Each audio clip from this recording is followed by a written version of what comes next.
The following is a presentation of the Black Hollywood Live Network, the first online broadcast network dedicated to African American entertainment.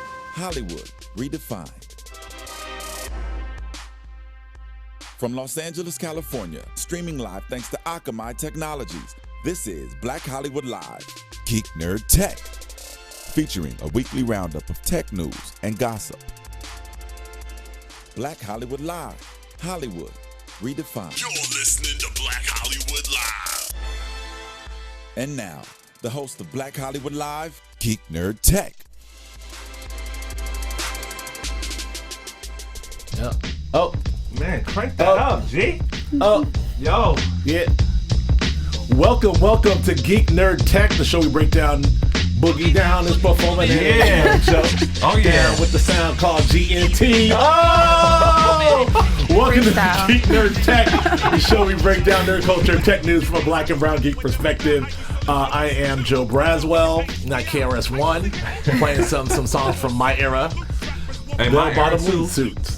Your era too, really? This is my era, dog. Okay, all right. Old enough to have, little things and, Again, I'm Joe Braswell, joined as always by my man Achilles Shine. Yes, sir. Yeah, got the hoodie, got the glasses, coming incognito. Incognito, man. You looking like Tom Cruise in Minority Report when he's walking through the alley, trying to not get recognized by the eye retina scan. That's right, man. But he was I got the blockers on. Okay. And if you are watching on YouTube, you will see that we have a wonderful guest to our panel. In addition to our panel, her name is Sasha Horn. Hello, Sasha. How are you? Good, glad to have you here.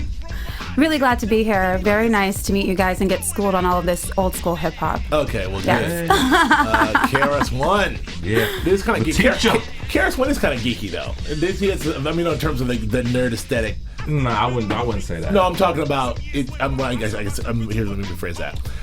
If you're a hip hop nerd, then you're into KRS-One, is what I'm saying. I wouldn't say that either. I would say that. KRS-One, a teacher, man. You don't gotta be like so fully integrated in hip hop to love this dude and his body of work. I agree. However, the average person walking down the street talking about Drake is not knowing about KRS-One. You're absolutely right. So which is a damn shame. You have to be a hip hop nerd to dig deep in the crates and get to some. The average person walking down the street, listening to Drake doesn't even know like Tupac. But I had to diss him. I listen to Drake, and I definitely have heard KRS-One songs. Not necessarily this one, but I definitely remember. They did a lot of mixes in like the late 90s, early 2000s with, was it Diddy and a few other people I remember them from that era. This is probably his biggest and most commercial album. This is the album that he did, Step Into a World with Diddy. Exactly. I remember that song. Yeah, I love that song. Then, but before that, the first record came out in 1986. Oh, wow. Yeah, and the big record came out in 1988. Yeah, I mean, I was two. Anyway, let's get to some tech news. Zach, you can kill this. You can get rid of my man KRS-One, although it pains me. But let's get to some tech news today. Actually, we're going to do something a little different because we want to jump into a quick conversation, just an overall conversation really quickly about something we touched on in the past, but there's a really interesting article on Wired that I saw, which really spoke to give us sort of a new, fresher take, give some perspective to sort of the Black Lives Matter movement, and put it into sort of historical context, and then talked about how movements and organizations and things were started in terms of from a civil rights standpoint, from black folks' standpoint, in the 60s versus how things are now, and it did a good job of sort of juxtaposing the two. And I bring it up here not only because Black Lives do matter and because it's something we've talked about and love, but I really just want to now that we've had some space and time to sit with the post Gardner and post Ferguson and everything else, post Trayvon, and we see that Black Lives Matter has turned into much more than a hashtag, into a full movement via social media. Where are we? I mean, what's your take, Achilles Shine, on the sort of on the rise of the Black Lives Matter movement, as it relates to some of the things our parents went through?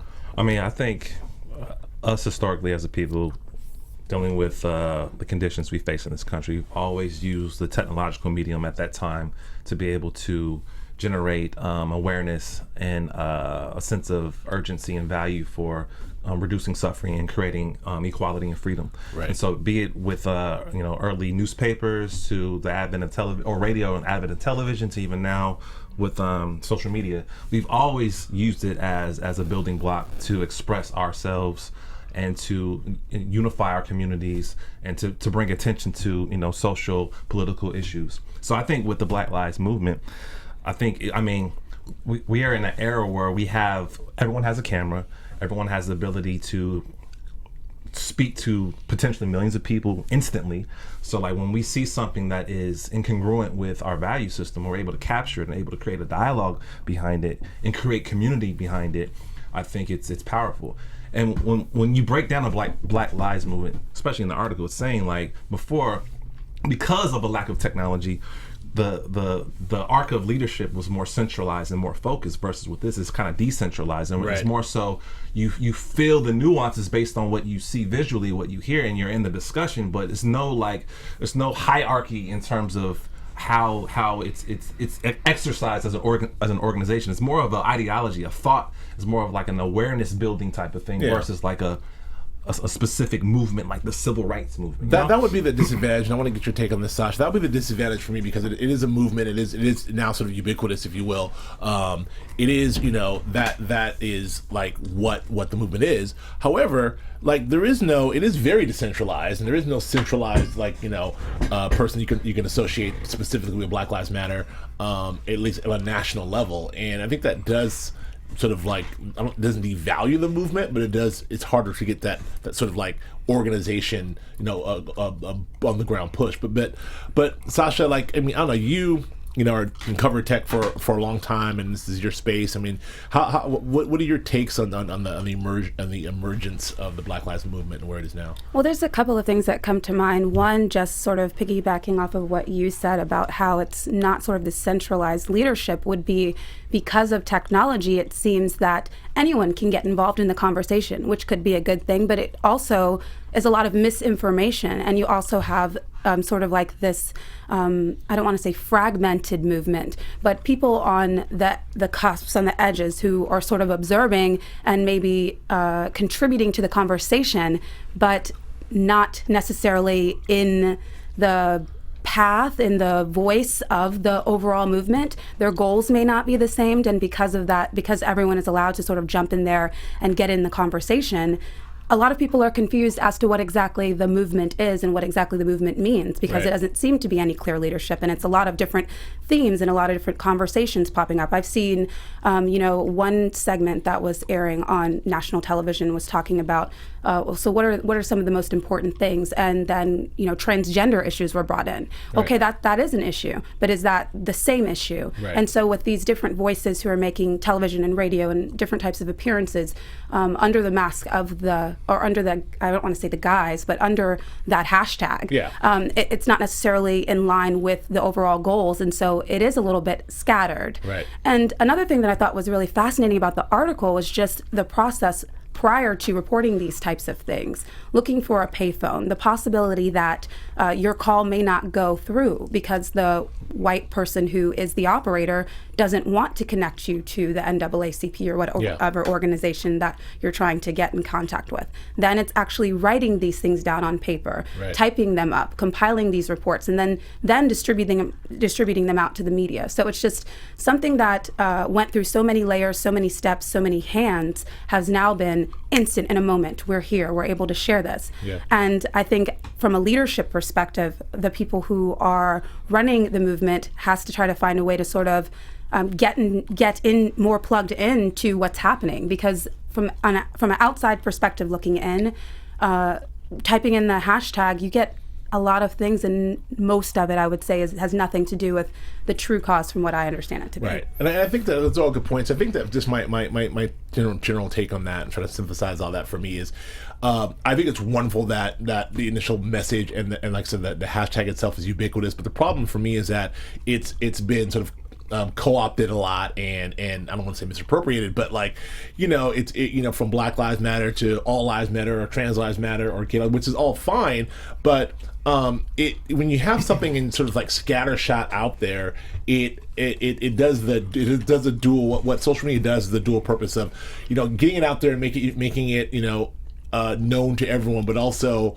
sort of diluting it a little bit, diluting the message. So I think that you can have both. You can have, if you're gonna have the hashtag out there and out there to so many people, it's a perfect opportunity to get organized. I think you need both. You can't just have it so decentralized. I think it's an opportunity for people to get organized and sort of get some sort of like manifesto as to what Black Lives Matter as an organization stands for, and then get some PR with that, and then get that messaging out as to this is what we stand for, this is what the hashtag is about, this is what the movement is about, as opposed to just like, there it is. Okay, last thoughts? I think what it stands for is obvious.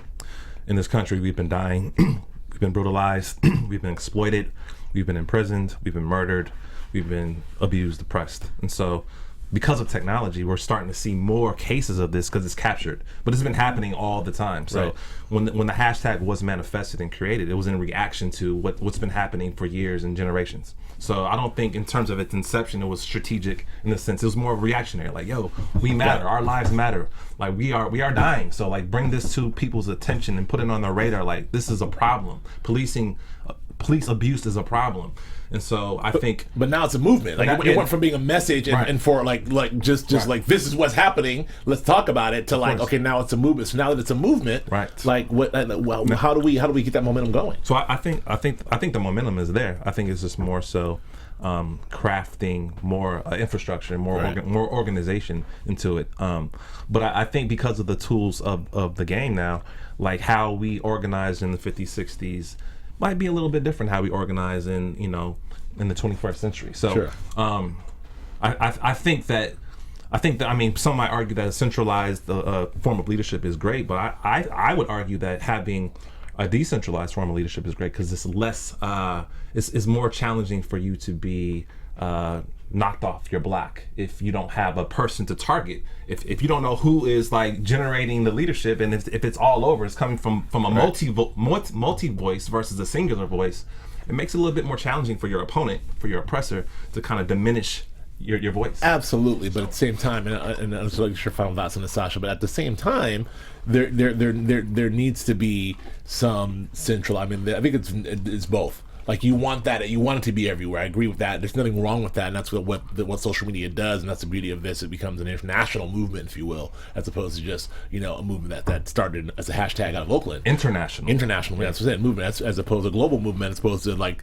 something that started as a hashtag in Oakland. However, like there has to be some sort of leadership, in my opinion. There has to be some sort of direction because there's still the news cycle and the media cycle sort of wants to capitalize and have conversations about it, and the message gets diluted. Although the message is clear, Black Lives Matter, which is a clear message, but then that turning a message and a statement into a movement are two different things. I was just thinking, when's the last time we really saw something like this? And the thing that comes to mind with me is sort of like Occupy Wall Street. And we all saw how that kind of lost focus on what it was all about, and the encampments and the laws of this camping here became the story as opposed to what they were out there for. And I just hate to see that happen here. Yeah, well, largely it's a positive story. It's a positive thing. I think that's something we've been touching on. I just wanted to sort of revisit it because the Wired article was pretty very well written article. Yeah, pretty great. So check that out. You can check it on Wired.com or in this issue's Wired.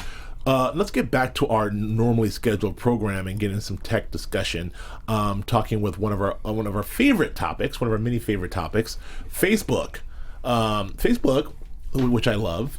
No, announced something called Universal Search, which allows, because, as we've been talking about forever on the show, because everything you post and everything you do on Facebook is owned by Facebook and public, obviously, there is an opportunity for you to now put your search anything in anyone's settings that's publicly there. So Universal Search allows you, like if I say, Achilles shine naked, and all the naked people will come up. Slow down. Not the, not Slow that, down, I'm just bro. saying, like, if someone wanted to do that. Slow down. How do we feel about this? It's obviously what Facebook will tell you, like, hey, man, just check your privacy settings and flip the switch and you're fine. How do we feel about this, Sasha? Well, I can say, I'm a former news reporter, and, there's something that I really love about this from that perspective. Being able to, when something happens, when there was a murder or a flood or something like that, being able to hop on and to find people who are directly affected about it because they're posting about it, to be able to reach out to the family of somebody, to be able to to just get more information. So for me, from that perspective, I'm like, yes, this is amazing. We kind of saw this coming, though. When Facebook introduced hashtags, well, what's the point of a hashtag if you can't really widely search it throughout all public posts? And so it's kind of just another way for them to try to compete with Twitter. I mean, this is how Twitter has really succeeded in these breaking news events. And Facebook, they're just really trying to get into that news game. And so from that perspective, I definitely see this. Well, theoretically. Yeah. Go ahead. I think to add to your point, I think in terms of competing with Twitter, I think it's more of a competition play with Google because they're ramping up their searchability, and obviously Google owns that space. It's the biggest search engine in the world, so Facebook wants to compete with them directly. And so in terms of, like you said, like the hashtag and all the deep searching that you'll be able to do with the universal searching, I think it's good in the sense of if you're looking for current events or you're looking for information in that regard. But if it's like you're searching for like narcissistic stuff, which most people post on Facebook, then I think in that respect it could be bad for you if you're looking for a job, or if you like for instance, if you put pictures up of you intoxicated and someone searches drunk photos and here comes your photo right on front, that could be a bad look for you. So well, the only way they would find it as a drunk photo is if you use the term "look at my drunk photo" in your drunk photo. Sure. I mean, if you think about it in that way, I mean. However, I mean it's true, but however now, but then the search and the keywords for your search and how those things are linked are becoming increasingly more sophisticated. So right now you'll need something like a hashtag or something tagger, but not pretty much. You don't need a hashtag now. Yeah, because Right. Because Facebook, you tag everything. Everything's tagged. Tag. You tag where you are. You tag the geotags. You tag who you're with. So if I'm kicking it with Akili, it's like Joe Akili, North Hollywood, and then every picture, every time we're in North Hollywood shows up. Exactly. Like I got them, man. That's for now. I knew they was North Hollywood. It's like it's not just hashtagging. It's anything that you put, and they've already been using whatever information you put up there to circumvent, to sell to advertisers as a way to document your cycles and your whatever moves you're making on Facebook. They use that as a way to sell stuff to you. So even now, like you said, you put anything in there, it's already being categorized and going to be used either for you or against you. So. But this is Zuckerberg made a promise to his shareholders earlier this year, last year, that we're going to directly compete with Google. As you're right, and he's right. This is it because, like you said, Akili, Google is a master of all search, and so if Facebook says, yeah, we can do that too, like Bing said, we can be searched too, or ask Jeeves. Don't remember Jeeves? Yes, Jeeves I was do. like, we can do that too. But what Facebook says,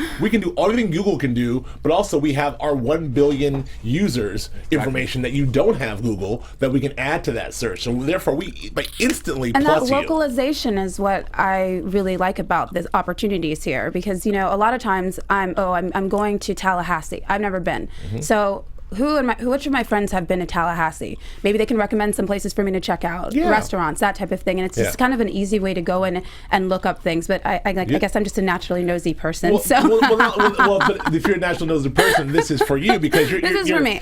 you're given the Facebook pitch. You're given all the good news. Like the bad news is it'll be it's a lot. It's stalker heaven. Think about it. Advertiser, it's intrusion, and it's all of it could be potentially the worst things because all that shit you put on Facebook is now all those tags you made, everything you tag when you tag yourself, or someone worse when someone tagged you, which I hate. Like when you out, that's my thing. When I'm out somewhere and someone tags me, I don't even know, and I get like a whole comment thread of like, "Nice shirt, Joe. What you doing?" I didn't know it was like that. So you really need to get in your privacy settings. I'm off. I'm off now. No, I'm off. I'm not sure. But anyway, I don't know. But so we'll just see how this whole thing shakes out. It'll be really interesting. I think it will be. I think it will be very interesting. It's definitely going to be another. It's another brilliant move by Zuckerberg. Another financial. Like this is him showing like he's built this network for a reason. He built the biggest social network of all time. So now the first part of the mission statement is, hey, let's build it. And now it's like, we've got 1 billion plus people. Let's see what we can do with it. That's part 2. Another point too is that the mobile game is where Facebook is strong.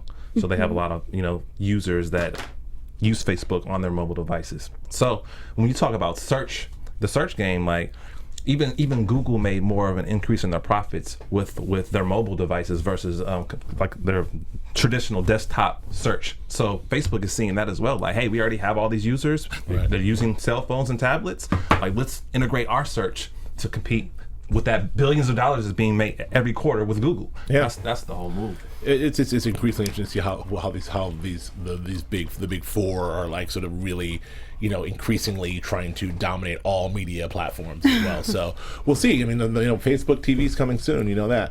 In original programming from Facebook, like that's all coming. Speaking of original programming, Google is making their move in this space. And then Google making this move in this space with YouTube Red, which is essentially their sort of direct shots at Netflix. Basically, it's a $9.99 subscription service that will allow you to get movies and everything else. I mean, YouTube is already Google is Google. YouTube is YouTube. You don't get much bigger than those two. So, what do you think about the chances of them, integrating this and then making a run at Netflix, who seems to be dominating it? Keely, what do you think? I think it's awesome. I think it's a great move. I don't know. I'm not sure if it'll work yet, but okay. I think they're in a great. Would you use it? Would I pay the $10? No, I would not. I might pay the $10 if they have some original programming that speaks to me, speaks my language, which they will eventually.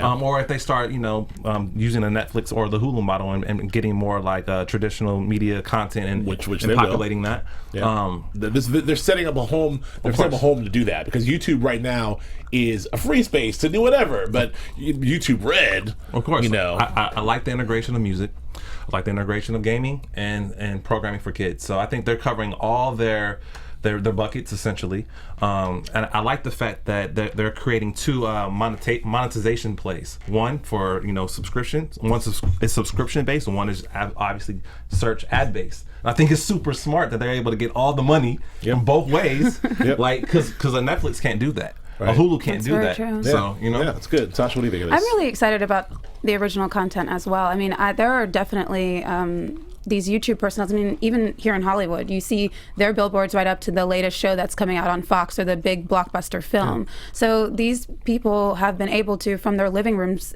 essentially build these mega empires with, tens of thousands of millions of people who want to see them, and giant billboards on Sunset. Exactly. Crazy. Of YouTube subscribers. And I just think it's going to be great to just see sort of what type of interesting content, if it's traditional YouTube, if it's more serious production level, like what we see with Hulu and Netflix, House of Cards and those types of things. But I'm really excited. Would I pay the $10? I'd have to see what it's about first. It's all about honestly. Would you pay the $10? Would you pay the $10? I may or may not pay the $10. We'll see. Like, I think that I think this is. I'm more interested in like the idea of where this is all going, in that your television will be your television will be like one big like Apple TV is talking about. Like, it won't be channels and networks. It'll be YouTube. Netflix. Hulu, NBC, it'll be that. So we'll see how that goes. And that's another thing too that I think they have a great advantage. They're already on all the smart TVs. They're already in there, already built in there because they've been doing that for years. So now it's just just like putting on a switch. Yeah, you already have it there. Now you're good. No one's gonna like take Google out of the mix. Apple TV's not gonna take YouTube off. Right. To compete. But speaking of paying $9.99, I wouldn't pay $9, but I definitely would pay $25 to be involved in DraftKings. So DraftKings, as we talked about, is a if you're a fantasy football person, DraftKings is a week to week fantasy football situation where you can win a ton of money, specifically $1 million every single week. So what it is, if you're just playing fantasy football as you do now, you play 16 weeks, takes forever to get your money, you play with a bunch of friends, whatever. This, you can play, you draft all your people, you may get who you want, and who knows. With DraftKings, you can draft for any player you want every single week. play every week and have an opportunity every single week through multiple opportunities to win $1 million every week, which is big. Up. So if you love a new millionaire every week, if you love fantasy football, you can get a life-changing payday. So go to DraftKings.com, enter promo code GEEK. G. Your promo code GEEK to get a free shot. You know, it won't cost you $9.99. It won't cost you $25. You get a free shot at $1 million in this week's Millionaire Matchmaker event. Enter GEEK for a free entry now at DraftKings.com. That's DraftKings.com. I love fantasy football. There it is. I love fantasy football. You yeah. I've been doing it for about 5 years now. Wow, this is the 5th season, and Okay. I've never won. wow. So maybe I should check this out. You better get your money. I'm in my like 6th season, and I've won twice. I won once, and I came in at Super Bowl twice, won once. So Wow. whatever. You know, I'm just good, Sasha. skills. I'm just feel good. Anyway, Instagram. Speaking of Instagram, releases a new app for mini video loops, which is basically shots fired at a bunch of people. Shots fired at Vine. Shots fired at everyone. What do you think about this sort of like the boomerang from Instagram? Yeah, I think Instagram is, I mean, when I look at the history of Instagram, they're 5 years old, they're half a decade old. They've made some incredible moves, and I don't think they've made any mistakes. Like, I think everything they've done has been seamless, smooth, and just their growth and just everything from the design, the user interface, to just your experience on Instagram, just what they mean socially. Like, I think that they're killing it. So like this add-on feature, I mean, it could be classified as a gimmick, but I think some people will love it. I mean, everyone loves a cool GIF. It allows you to explore your creativity, and it's just another tool to be able to use with, the mobile photographer, the mobile filmmaker. So. I completely agree. I mean, their layout app, I think that was their second standalone app that they rolled out, and I absolutely love that because it allows me to take my normal photos and make them look so much more interesting. Right. And I think with this, I mean, the fact that you don't even have to have an Instagram account to use it, I think definitely opens up the market. I think there's going to be a lot of people using it, sharing it to their Facebook, their Twitter. And I mean, I don't really know of an app where it's super easy to make a GIF from your own images. So this just is really exciting for me. Right. It is. Because I blog, so I like to add little GIFs to my blog and stuff like that, and it's annoying. It's not an easy process. All of it across the board. I'm not going to discredit Instagram because they're doing a great job. All of it, from Snapchat to Instagram to all these folks that are really working hard to increase the tools that us as users can use to make content, is really smart and really great, because the things you can do on Instagram, people are building businesses and building careers on Instagram solely. There's commerce there. There'll be a point, like we talked about, that you can buy stuff there. Snapchat is doing a lot too, and when able to create wonderful content. Same with Vine. So I think this is all wonderful. I like that anytime when you can do some user generated content and then use your creativity to be able to do something wonderful like you were talking about, is a great opportunity. So I'm going to skip this the Twitter story, but I want to go straight to this Pandora story, because this is something that Keelan and I have been talking about. The Pandora versus Apple Music versus Spotify and the whole streaming service. And now YouTube Red. Pandora has just reached a big settlement. The big thing with the streaming services is that like record companies aren't really getting their money, and there's no mechanism in place for the old system of music to be able to fit into what this new paradigm is with all this streaming. Right. Specifically when it comes to stuff pre-1972, 75. Yeah. 75. You're right. But but Pandora reached a settlement with a $90 million settlement with a bunch of record labels. Well, just really the three big ones. Over pre-1972 songs. So anything from so Sony Music Entertainment, Capitol Records, Warner Music Group, and Universal Music Group, through the Record Association of America, has successfully sued them for really a drop in the bucket for these companies. 90 million, that's in their couch cushion. Right. But yeah, I think it's just more of a symbolic win to say that we getting our money, streamers. Right. Do you think this is a good thing, or do you think this is just like a last grasp at record industries trying to hold on to an old paradigm? I think it's more of the latter than the former. I can't say it's not a good thing, because I mean, when you have IP over something, you should be paid for it. Right. But I mean, for me, it's like, fuck the record companies. I want to fight for the songwriters that aren't getting paid. Right. You know what I'm saying? Like, so, because that 90 million is not going back to. That was my question. Like, does it trickle down at some point? No, they'll say that. Like, we're doing this we're protecting our money's going right into the pockets. I mean, because you got to think, like, pre-1975, a lot of at least with black music, a lot of our artists weren't getting fairly compensated for their work. For the first goddamn place. So yeah, I mean, like, you want to talk about fairness. equality and getting paid. Well, what happened up until 1975? Right. Were you paying the artist then? Man, don't worry about that. That's what Really that's what Sonny will say. Really good point. I'm looking out for you now, brother. Sasha, what do you think? Does this bother you? No, I mean, I think you're right. I think it's symbolic. But at the same time, it does seem like there should be some sort of system in place. I mean, we're listening to all this music. We're enjoying it like we just were. You know, we're jamming out. Right. Someone needs to get paid for that. You know, every single time we listen to it. And you know, sometimes like with Pandora, it'll pop up and say, are you still listening? Right. Because if not, we're going to stop because we don't want to pay for this. Right. I mean, think Very true. Yeah, that's a good point. Well, this we can discuss, but move on. But I think it's just a big sort of PR. It's a PR lawsuit and a PR win, and I just think that I'm with you. I'm like F the record companies because they've done so much bad for so long. They need to get with the goddamn program and figure out how to innovate instead of staying in the past. I'm talking to you, UMG. Anyway, then my car's I'll start my car to blow up. Boom! Get it, Universal, motherfucker! I'm like, what happened? Anyway, I don't mean that, Universal. I'm sorry. You're powerful. Let's move on. These two.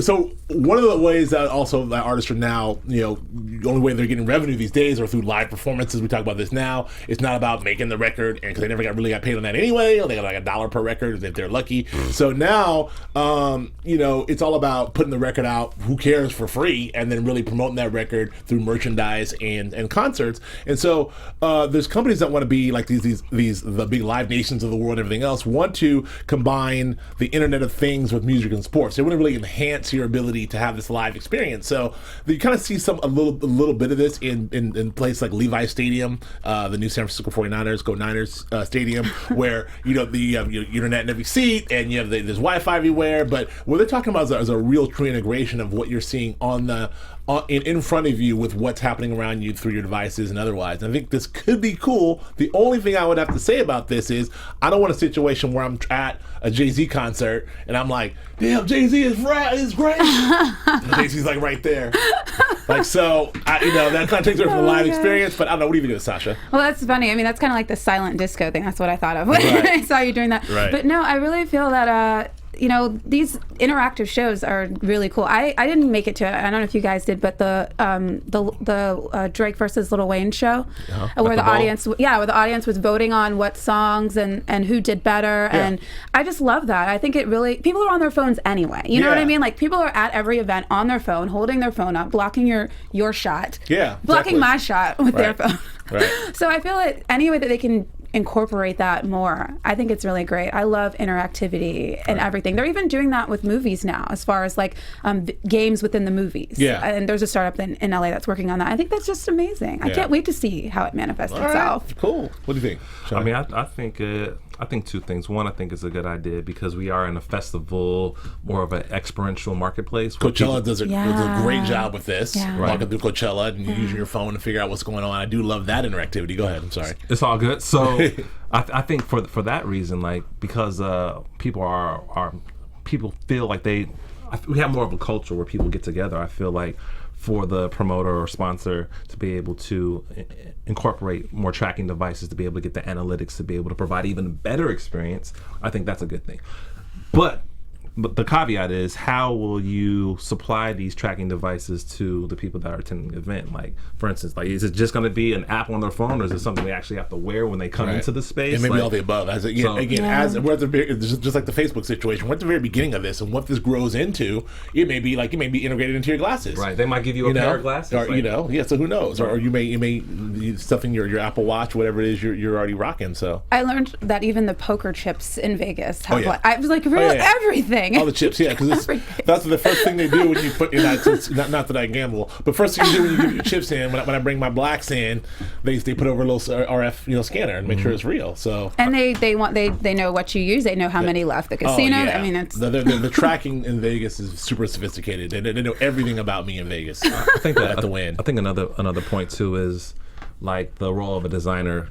Traditionally, you're using more physical type of materials to be able to create product or create experience or whatever. So it might be clay, it might be steel or whatever. But now designers are using data, and so with these tracking devices to provide the analytics, they're able to look at the numbers and be like, okay, well, let's design this now based on what these numbers are telling us over watching these patterns for a significant amount of time. Now we could create something that will take the experience from here to here. Right. I think that's crazy that we are in a time where now you could design stuff. You could design stuff with just zeros and ones versus like tangible physical goods. Right. That's interesting to me. It is interesting.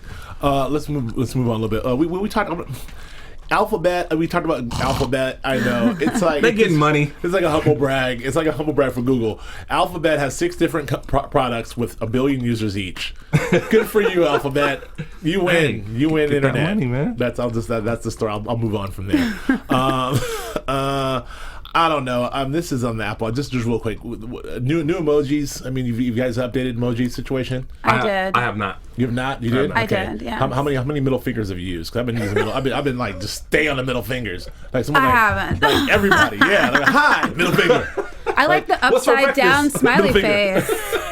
The upside down. The upside down smiley face. I don't know why I was just drawn to that one. Okay, gotcha. you haven't did that? I haven't downloaded it. Okay, well we'll skip that. But yeah, just middle finger is my default response to everything. And we talk something I do want to touch on because I'm going to have a few minutes. But like I do want to touch on this Apple's new solar projects, which is kind of like good. I mean, this is again another PR situation because Apple needs some good PR because all people talk about at Apple is how much money they make. It used to be about how innovative they are and how they're changing the face of how we interact with the world and technology. And Jimmy Ive would get on there and talk about like it's simple or whatever. his British voice talk about design, but now it's about Apple, kids in China making your iPhones. It's all about kids in China. Hope you like that iPhone. Kids in China don't like it. So Apple has to do something. And so now they have this wonderful solar project that's that's going to slash 20 million tons of emissions. What do you think of this? I think it's definitely PR because I've been to China twice and I know what the pollution looks like there. So like, okay, what is that really gonna do? Like, so maybe I won't frame it like that. Yeah, anything that's moving towards a real cynicism. I won't frame it so starkly. Anything that's moving in a progressive format, I think is good. So yeah, they're trying to clean up the environment by having their facilities that generate power that don't have emissions. Fine, great, excellent. Right. But I think it's more so, like you said, PR versus really like creating like a clean environment or even like promoting that. I guess it in a way is promoting environmental consciousness to other corporate entities, but I think it's a drop in the bucket. But hey, it's a drop versus no drop, so it's good PR. I hope at least it will motivate some other companies with tons of money to follow suit. Exactly. At the very least. At the very least, at least everyone wants to some sort of PR, some good press by doing something like this. And this is kind of this is what motivated the auto industry to get into the electric game, into the alternative fuels game, is as just like, okay, we gotta do something, and then now they're genuinely in it, so that makes sense. I want to skip the satellite story. I do want to move. I gotta skip this Domino's story. I do love this Domino's whip though, man. Next week, Domino's got a new whip that's like the pizza whip. I love it. Man. It's got, I would ride that thing all day long. It's got the warmers in the sides. Whoa. You got the warmers. You got the GPS. Whoa. Like maybe not that one. Maybe would not. But I like to. Never mind.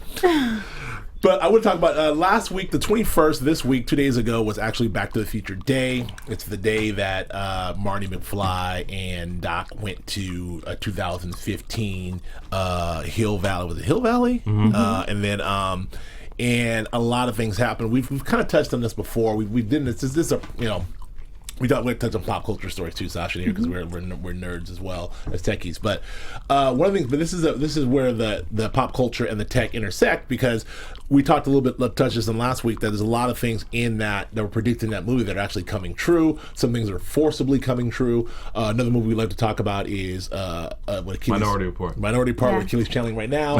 Those are two movies, Back to the Future and Minority Report. We like to always check in and see what's come true. So. At the release, the big news is for you. I'm going to ask you this because the big news is a few years ago, one of the anniversaries, Nike released the faux version of the self-lacing sneakers. This year, they actually did release the power lace sneakers as a limited thing. They teased it the day before. We kind of knew it was coming, but it was here. Did you see that? And what did you think? Yeah, I saw it. I saw him on Michael J. Fox on Jimmy Kimmel, and he demoted there. I've seen some other video content of him doing it as well. Right. I think it's dope. Like, I mean, they look exactly like the thing. They look exactly like the thing. Cool. I like the fact that they're using this as a way to generate money for Parkinson's disease, and using it as a way to bridge that conversation and get that on people's awareness radar. So I like it. But I mean, from a tech perspective, like the shoes look fresh in the movie when we watched it in the 80s. Yeah, looks fresh now. So. Yeah. But you'd rock them? Would I rock them? Nah, I would probably. You would have them. I would put them in the man cave. Yeah, I'll put them in the man cave on the play. I don't know. You're rocking them to the. I gotta get to the movies. But I do like the idea, like you said. It speaks to the design in 1985 and that or 1988 when Back to the Future 2 came out, and then that it works for now. So or 89, and that it still works now. It's cool. Do you have any takes on this? Because 89, how old were you in 89? Like born? I was definitely alive in 89. Good. Yeah. But I don't know. I mean, we've seen like hover tracks and those things like cruising all around town and everyone's Instagram feed. Are you disappointed that it's not quite where the hoverboard was for Back to the Future? Well, they have that Lexus situation. Lexus had that. I don't know if you saw that, but Lexus had that hoverboard. Yeah, where you could only do it on like a certain surface. Yeah, a certain surface, and they but they had some skater guys doing some stuff and whatever. But I mean, a lot of it was fun. Jaws 19 and the hologram of Jaws 19. We did a story last week about the fusion reactor, which is another big campaign that both Michael J. Fox and Christopher Lloyd. Yeah, Christopher Lloyd are involved in. So I don't know. It's I think it's kind of cool in some respects, but I'm a little disappointed that all of it isn't true. That I'm still waiting for my self-drying jacket. Put the jacket on, auto dry. But I don't know. I like the 3D printed pizza. 3D pizza. Yeah, well, that was cool. They dropped the pizza this size in the Black & Decker rehydrator. Black & Decker's not in the food game, by the way. We talked about last week too, the facts. That's something that really got wrong is the facts. Yep. Like everybody was still receiving facts. But they got the FaceTime and the fingerprint. Right. Fingerprint. Yeah, it's a thumbprint. They got a lot of that stuff right.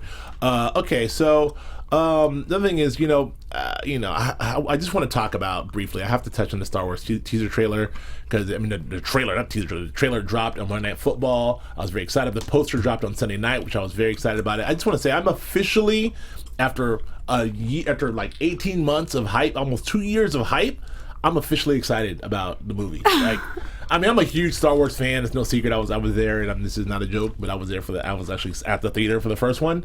I was 19. No, but I was at I was 6, but I was at the theater for the first one. I was at the theater for the second one, 1980. At the theater for the third one. I've seen them all in the theater. I love it very much, and so I've been sort of struggling because we're burned with the last 3. I was very excited about J.J. Abrams. I was very excited about the cast joining. I made it through Comic-Con, through all these things without really getting super hyped. But then that poster dropped, and I was like, oh. Tear. Then the new trailer came out. I was like, oh. So I'm really excited. All these reaction videos are coming out. I want to see a reaction video of you reacting to the poster. I might You should upload that. I got, I'm not gonna say I really like that last trailer, and that really sunk in. I got borderline emotional on this joint. I was kind of like, this is my childhood. This is like I'm seeing all these people, Han Solo and other ones, coming to life. It's fair, man. Like this is stuff that I got acquainted to when I was 6 years old. It's imprinted in my DNA. Of course. So to be able to see this thing, come alive now and see my everyone enjoy it, it's wonderful. It's good that you're able to have this experience in your golden years. Yes, it's almost over. It's almost over. So I'm on the back half of it at age 60. Do you have any affinity towards Star Wars at all? My brother is a Star Wars mega fan. In my household, he would hold us hostage and make everyone watch it over and over again. And he collects Star Wars everything. Right. So I definitely know that he's really excited about it. Okay. Cool. Well, I'm super excited about it as well. That's all we have time for. There's a couple things we missed that we'll have to get to next week. Is there anything on here that you specifically wanted to get to, Akili or Sasha? Anything that you saw on the rundown? I don't know what the rundown is, my brother. I'm just, you know what I'm saying? Okay, you're just freestyling. Like you stole me the topics I already know. Off the dome, like KRS. I just saw with Back to the Future the dog walking drone. Like, yes. When is that gonna happen? Yes, that's the dog I need that in my life. Yes, you need dogs first. How many dogs? I have a dog. She's Okay. 4, and she's very needy. And it would be so nice to have a drone that could just like walk out for me. I feel like that's not too far away with GPS and things like that. But you just gotta be able to. I'm ready. Especially if you have a camera on the dog and you can watch where it's going. Have the drone. And you can, But I don't know if Money. the dog runs away, the drone ain't gonna make it. No. If the dog starts chasing a cat, the drone's gonna make it. Can't be like a huge dog or a huge dog pit bull. Yeah. It'll need to be like little one. That's it. And then Steve Jobs comes out today, officially comes out today. Came out last week. I think I'm going to check it out. Finally, I was a huge fan. We were both huge fans of the book, right? We love the book. I love the book. You like the book too? Yes. Yeah, I love the book. I read it and then did the audio book and then referenced it again. It was very good. I'm really excited about the movie because I love Aaron Sorkin, although he can be whatever. And then Danny Boyle and my boy Michael Fassbender. I'm really excited about it. Yeah, Fassbender's a killer. Yeah, he's a killer. So I'm really excited about what this movie is. I don't have a review of it yet, but I do know the early buzz is it's pretty fantastic. It's everything you want to expect from Sorkin. And it's three scenes of his life before 3 product launches. The whole movie. Right. I just cannot wait. Yeah, should be great. Three seminal, 2 successful, 1 not successful. So we'll see. Yeah, double thumbs up from the people that I know have seen it. So I'm excited to see it too. They're saying it's like the book in that it really just talks about what an asshole and an a-hole he is the whole movie, but you're still like the whole movie's like, yep. I'm an asshole, but I'm a genius. I don't make anything. I don't code. The end. Hey. So it's like a interesting sort of like what's your final take on Steve Jobs? But I'll see that and then we'll talk about that a little next week. That's all I got, man. We gotta get out of here. It's 12:02. Yes, sir. Sasha, it's wonderful having you here. Thanks for joining us. Thank you so much. This was so much fun. And listen in our nerd Star Wars stuff and in our 80s hip hop. You guys remind me of my big brother. It's okay. Oh, thank you very much. Where can the people find you? At Sasha Horn on the Twitter. On the Twitter. Keely Shine? Keely Shine on Instagram and Twitter. JB. You can find me on Instagram, Twitter, Periscope, Scoping. Which I haven't done in like 2 months. I don't know why I keep shouting it out. But at Joe K. Braswell, that's at Joe K. Braswell. Thank you for joining us again on Geek.Nerd.Tech, where we break down nerd culture, tech news from Black and Geek perspective. For Keely and Sasha, I'm Joe Braswell. We'll see you soon. Bye. Bye. From executives Kevin Undergaro, Dario Kristen, Tiana Hobson, and the entire BHL staff, we would like to thank you for supporting Black Hollywood Live, the first online broadcast network dedicated to African American entertainment. For questions and comments, contact us. info@blackhollywoodlive.com. Like us on Facebook, tweet us, or Instagram us at BHL Online. And I am the official voice of Black Hollywood Live, Scipio. Instagram me at KingXOBay. Thanks for tuning in. Hollywood Redefined. The views expressed here are those of the host only and do not necessarily reflect the views of BHL or its owners or principals.